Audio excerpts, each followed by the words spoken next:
हरतालिकेच्या दिवशी सकाळी लवकर उठून स्नान करावे, स्वच्छ वस्त्र परिधान करावे, घर स्वच्छ करावे, देवघरातील देवांची पूजा करावी. त्यानंतर हरतालिकेच्या मूर्तीची आणि शिवलिंगाची पूजा करावी. तसेच हरतालिकेच्या कथेचे वाचन करावे. काही ठिकाणी 2 मूर्त्यांची पूजा केली जाते, काही ठिकाणी एकच मूर्तीची पूजा केली जाते. 2 मूर्त्यांची पूजा म्हणजेच पार्वती आणि तिची सखी म्हणून पूजल्या जातात. पाटावरती लाल रंगाचं वस्त्र ठेवावं आणि त्याच्यावरती या हरतालिकेच्या मूर्त्या ठेवाव्यात.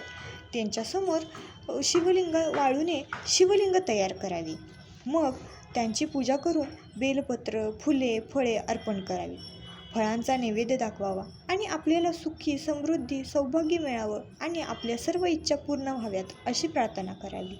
मग गणपतीची, शिवशंकरांची, देवीची आरती करावी. धन्यवाद. नमस्कार मित्रांनो, श्री स्वामी समर्थ या माझ्या यूट्यूब चॅनलमध्ये तुम्हा सर्वांचे मनपूर्वक स्वागत. हरतालिका हे व्रत का व कसे करावे हे आज आपण पाहणार आहोत. हरतालिका हे व्रत मनासारखा जोडीदार हवा असेल किंवा विवाहित असाल तर तुमचं जीवन सुखमय, समृद्धी, संतानयुक्त, आनंदमय जावं यासाठी हरतालिकेचं व्रत करतात. हरतालिकेचं हे व्रत फळ खाऊन केलं जातं. तसेच ते दुसऱ्या दिवशी सकाळी सोडलं जातं. व्रताच्या दुसऱ्या दिवशी लवकर उठून स्नानपूजन केल्यानंतर हे व्रत सोडलं जातं.